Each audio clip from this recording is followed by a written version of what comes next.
Hello viewers.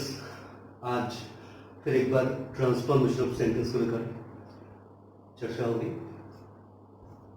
पिछले episodes में इसी बात पर मैंने कहा था कि ग्रामर का ये जो चैप्टर है ट्रांसफॉर्मेशन ऑफ सेंटेंस वो आप एक ही दिन में सीख नहीं पाएंगे। पहले तो समझने की कोशिश कीजिए। मैं धीरे धीरे देखिए, ये जो 3 सेंटेंसेस लिखे हैं वो कितने इजी है, कितने आसान है।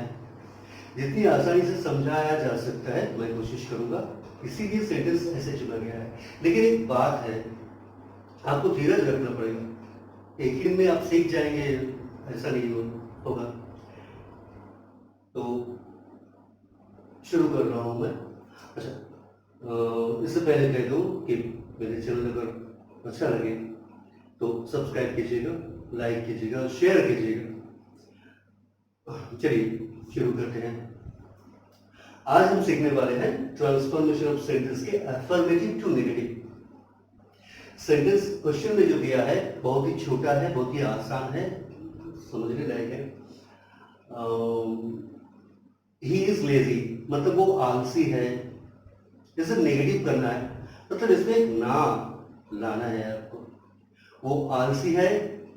पहले भी मैंने कहा था कि while you are transforming a sentence from affirmative to negative, you should not change the meaning. जब आप affirmative से negative कर रहे हैं तो आपको सेंटेंस का मीनिंग, इसका जो माने चेंज है, अर्थ, उसको चेंज नहीं करना है। You have to change the form. यहाँ देखिए ट्रांसफॉर्मेशन ऑफ स्पेलिंग देख रहे हैं। ट्रांसफॉर्मेशन के ये बीच का 4 अक्षर जो है 4 लेटर्स, फॉर्म को चेंज करना है, मीनिंग को नहीं। सो ही इज लेजी, वो आलसी है मतलब वो मेहनती नहीं है।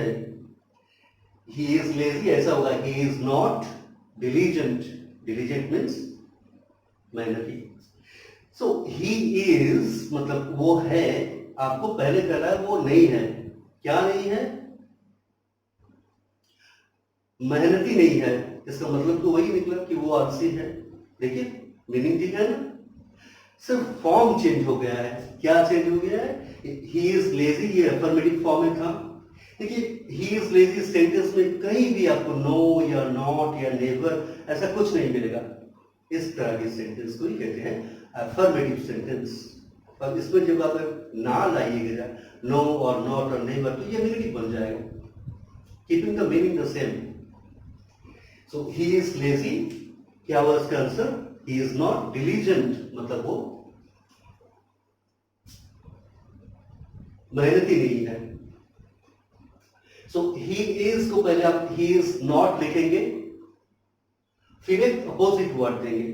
तो रूल क्या है, नियम क्या है, कैसे आप करेंगे? ही सब्जेक्ट है, उसके बाद ऑक्सिलरी वर्ब और हेल्पिंग वर्ब और क्या कहते हैं आप बी वर्ब जो है, उसके बाद एक नॉट लगाना है। इस सेंटेंस में नॉट लग रहा है, कहीं कहीं आपको नेवर, कहीं नॉट, कहीं नो, इन तीनों में से एक लगता है।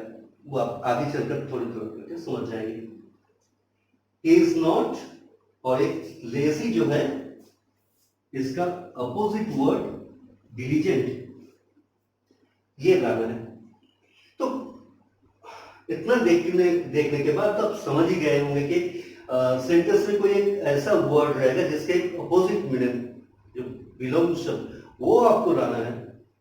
अब यही मुश्किल खड़ी हो जाती है। होता है क्या कि लेजी का जो अपोजिट है डिलीजेंट, वो आपको जानना होगा। उसकी ग्रामर बुक के एक चैप्टर अलग होता है जिसमें अपोजिट वर्ड्स सिखाया जाता है। वो धीरे धीरे करके आपको सीखना होगा। आप स्टूडेंट्स हैं 9वीं क्लास के, 10वीं क्लास के, 9 के, 10 के, ये तो क्लास 9 से लेकर 9, 10, 11, 12 4 साल चलना है आपको एसएससी।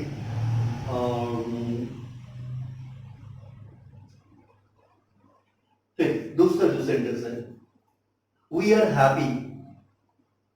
पहले तो मीनिंग समझना है। जब आप सेंटेंस का मीनिंग समझ जाएंगे तो आसानी से उसका आंसर भी आ जाएगा। वी आर हैप्पी मीन्स हम लोग सुखी हैं, मतलब हम दुखी नहीं है। वो जो सुखी का बिलोंग शब्द है, अपोजिट वर्ड है दुखी, वो आपको लाना है। लेकिन हैप्पी अनहैप्पी, इतना तो जानना ही होगा ना। अगर आप नहीं जानते हैं तो धीरे धीरे थोड़ा थोड़ा करके जान जाएंगे यार। एक काम करने के लिए एक और काम करना जरूरी हो जाता है। तो यहाँ वी आर, तो वहां पर लाना है वी आर नॉट, क्योंकि आप अफर्मेटिव से नेगेटिव कर रहे हैं, अफर्मेटिव से नेगेटिव कर रहे हैं। तो वी आर को ऐसे करें, वी आर नॉट अनहैप्पी मतलब वी आर हैप्पी। हम लोग सुखी है मतलब हम लोग दुखी नहीं है। वो सुखी का जो विलोम शब्द है, अपोजिट वर्ड है अनहैप्पी, वो लाना है और एक नॉट लाना है। यह दोनों सेंटेंस में नॉट आया है। आगे चलकर ऐसा भी हो सकता है कि नेवर आ गया हो, नो नॉट नेवर, ये तीनों नाउन शब्द है। तीसरा सेंटेंस जो है दे आर लाफिंग मतलब वे लोग हंस रहे हैं। आंसर क्या होगा, ये लोग नहीं रो रहे हैं। सो दे आर को क्या लिखना है, दे आर नॉट, और हंसना लव, इसका अपोजिट वर्ड क्या है, रोना।